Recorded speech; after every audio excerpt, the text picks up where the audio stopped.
어릴 때부터 꿈꿔왔던 길이긴 한데요. 막상 이렇게 현실이 되려고 하니까 그때부터 막 무섭기도 하고 이 길이 맞나라는 고민을 안 한 것 같아요. 근데 지금이 맞나라는 고민은 좀 했던 것 같습니다.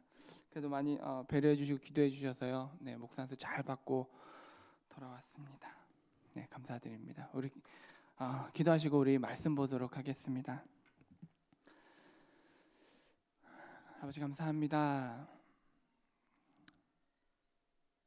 두렵고 떨림으로 앞에 섰습니다. 하나님,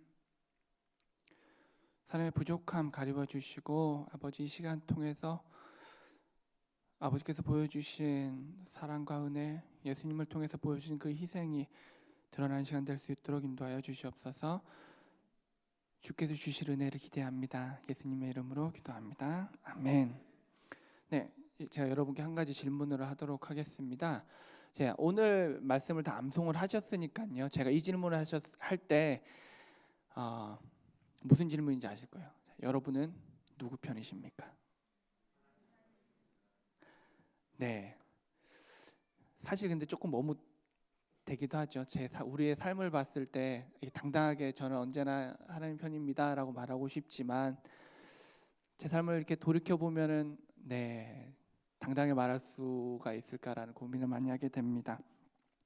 그래서 오늘 본문을 통해서 하나님을 따르는 삶이란 어떤 삶인지에 대해서 다시 한번 우리가 생각을 해보는 시간 되기를 간절히 소망합니다. 오늘 주인공인 엘리야는 선지자입니다. 자, 선지자는 누구냐면 저는 이렇게 정의를 할게요. 선지자는 하나님의 마음을 아는 사람들이에요. 예레미야가 이렇게 하나님께서 이집트로 가지 마라라고 했을 때 그 이집트로 가는 이스라엘 백성들을 따라서 울면서 예레미야가 따라가죠. 어떻게 해서 그럴 수 있었을까? 아니면 이사야가 므낫세에게 톱에 잘려 죽게 되는데 어떻게 그럴 수 있었을까? 그들이 온갖 고초와 무시, 생명의 위협까지 참아낼 수 있었던 것이 무엇 때문이었을까를 고민해 봤을 때 결국은 이스라엘 백성들을 향한 하나님의 아버지의 그 마음을 알았기 때문이라고 결론을 내릴 수가 있습니다. 하나님께서 이스라엘 백성들을 얼마나 사랑하시는지 그 마음을 너무나 잘 알기 때문에 자기의 목숨을 바치더라도 그 마음을 전달하고 싶었던 것이죠. 오늘 본문에 나오는 엘리야도 마찬가지라고 생각합니다. 하나님의 마음을 알았기 때문에 그의 역할을 감당할 수 있었을 것입니다. 오늘 본문은 이제 우리가 너무나 잘 아는 내용 중에 나옵니다.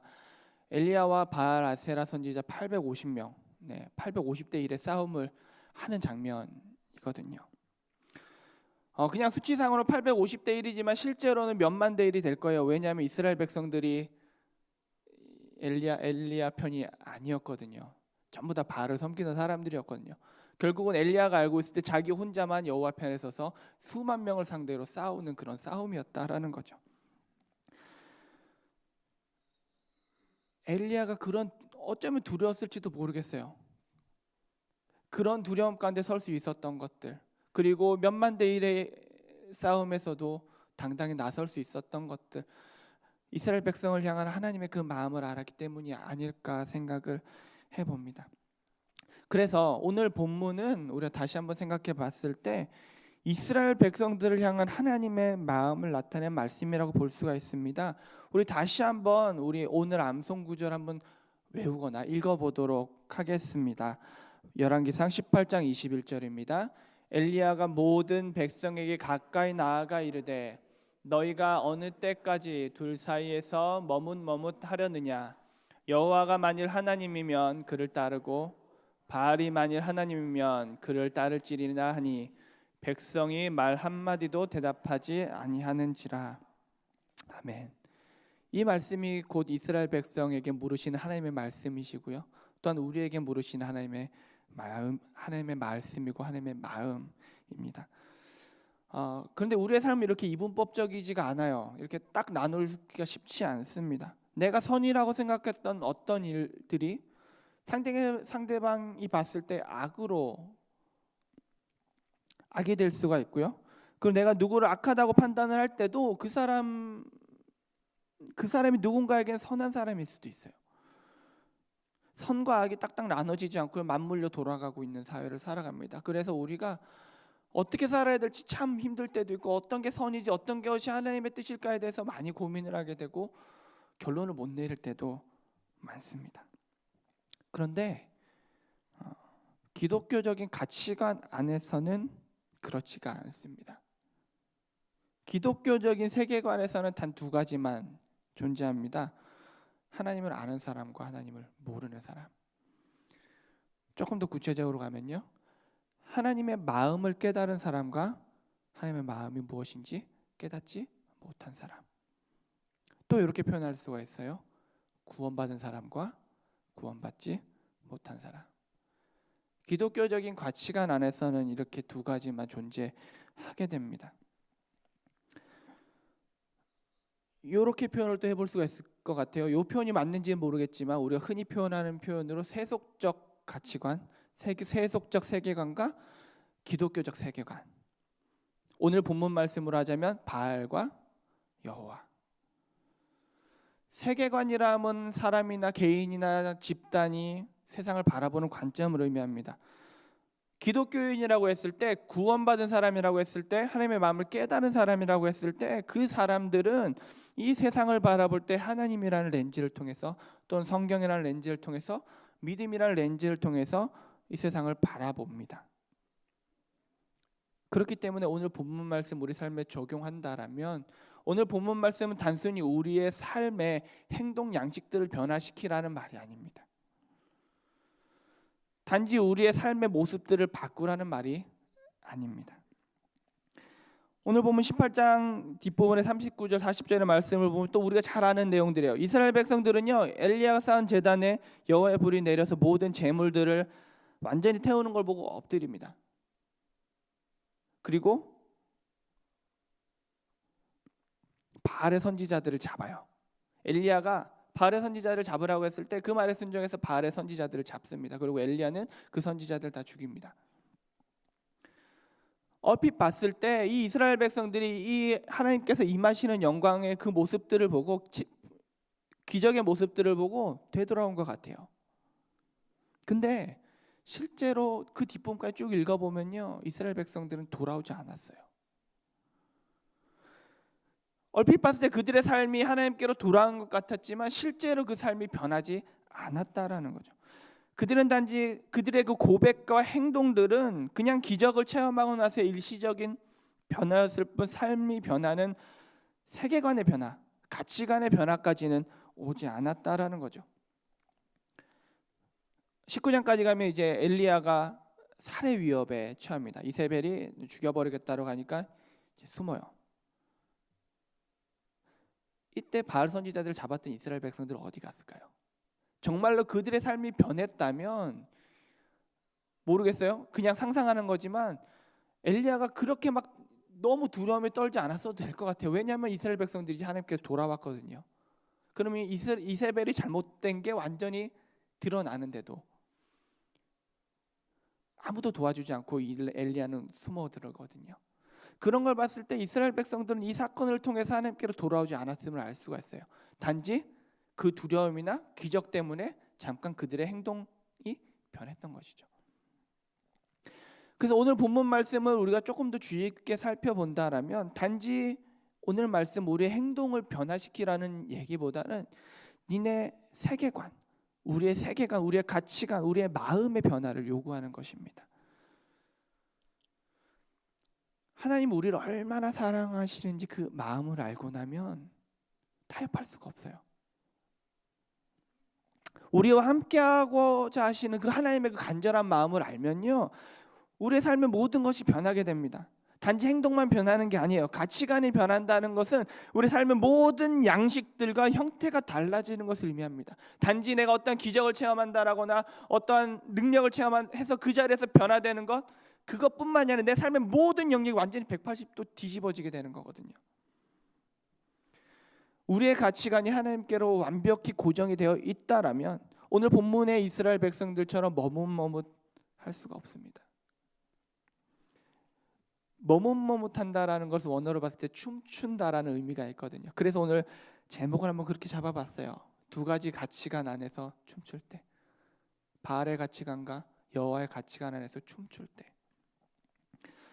하나님의 마음을 알고 나면 우리를 얼마나 사랑하시는지, 우리와 얼마나 함께하고 싶어 하시는지 그 하나님의 마음을 알면 이 두 개의 가치관 사이에서 춤출 수가 없거든요. 그러면 우리 삶은 어떻습니까? 되게 안타깝죠, 사실.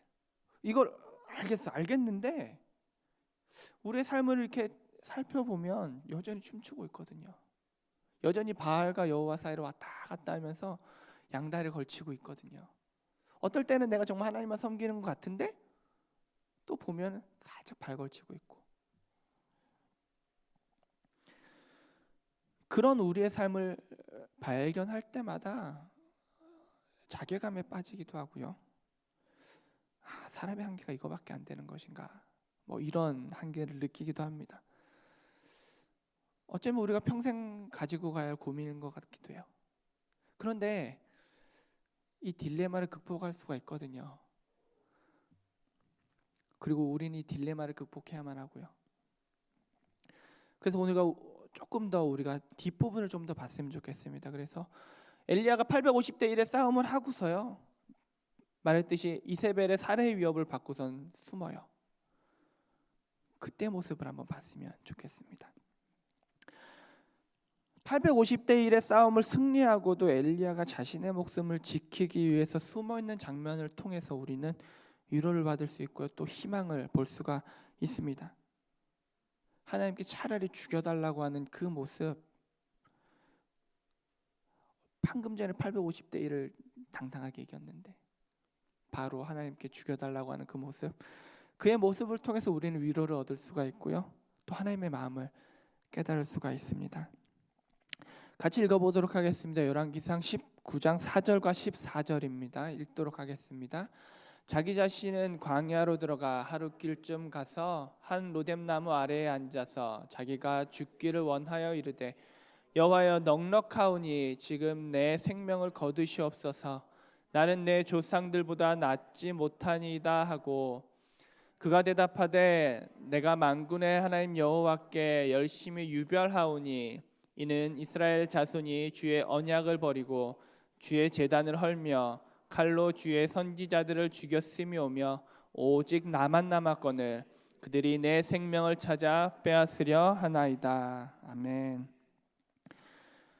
자기의 사역이 결실을 거두지 못했고요, 그리고 그래서 자기는 더 이상 살 가치가 없다라고 느낀 엘리야. 여호와 하나님이 유일한 하나님임을 증명했음에도 불구하고 돌아오지 않는 이스라엘 백성들을 보면서, 또 여전히 혼자 남은 자신을 보면서 이젠 희망이 없다라고 생각하는 엘리야. 마음이 너무 아픕니다. 선지자는 제가 초반에 말씀드렸듯이 하나님의 마음을 아는 사람들이에요.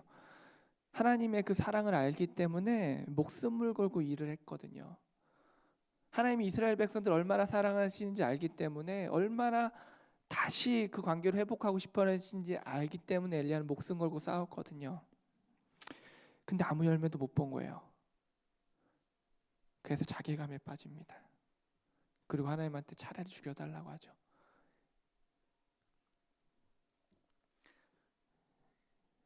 이게 어떨 때는 우리의 모습일 수도 있습니다. 내가 하나님의 일을, 내가 구원받은 그 감격의 일을 하는데, 내가 내 가족들에게 전도하고 싶고 내 가족들에게 하나님을 알리고 싶은데 내 마음같이 되지 않아요. 내가 직장에서 크리스찬다운 삶을 살고 싶은데 그의 마음대로 되지 않아요. 내 삶에서 예수 그리스도의 향기가 나는 그런 삶을 살고 싶은데 되지 않아요. 그럴 때 우리는 자괴감에 빠집니다. 내가 구원받은 사람 맞을까? 정말로 내 안에 성령님께서 살아계실까? 정말로 내 안에 예수 그리스도께서 살아계시고 나를 움직이고 계실까? 하나님은요, 이런 엘리야에게 힘을 주세요. 이렇게 완전히 자기가, 어떻게 보면 우리의 의학적인 식으로 완전 우울증 가운데 빠진 엘리야한테 하나님께서는 힘을 주세요. 기적을 보고 일시적으로 하나님을 믿기로 결정한 그런 사람들 보지 마라. 하나님의 마음을 내 마음을 아는 사람들이 아직 7천 명 남아 있다. 완전히 가치관이 바뀐 사람들이 7천 명 남아 있다. 믿음의 사람들이 7천 명 남아 있다. 너 혼자 아니다. 힘내라. 기적을 보고 일시적으로 하나님을 인정하는 그런 기복주의적인 신앙, 하우대만 멀쩡해 보이는 그런 사람들 보고 좌절하지 말고 척박한 환경 속에서, 힘든 환경 속에서 하나님의 보호하심 아래서 꿋꿋이 살아가는 그런 사람들이 있다.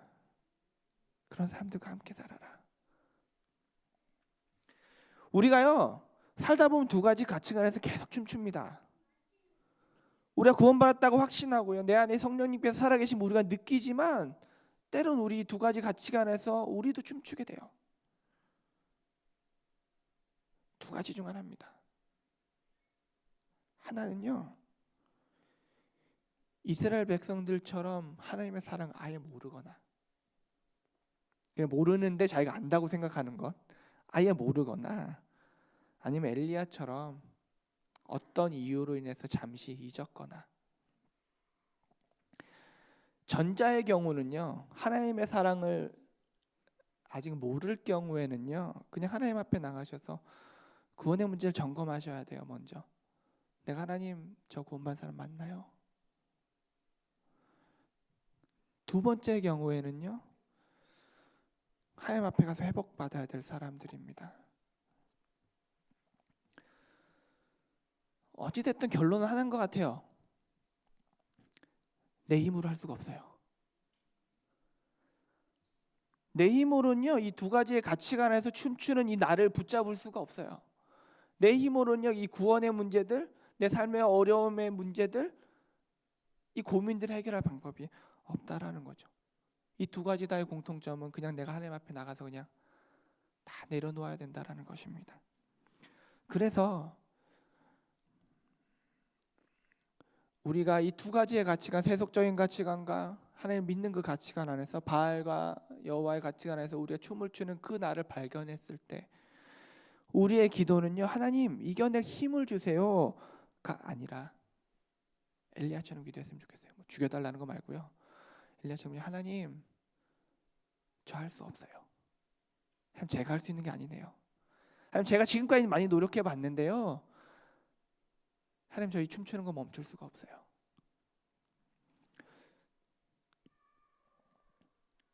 엘리야처럼 하나님 저만 남은 것 같아요. 하나님 나만 남은 것 같아요. 힘들어요.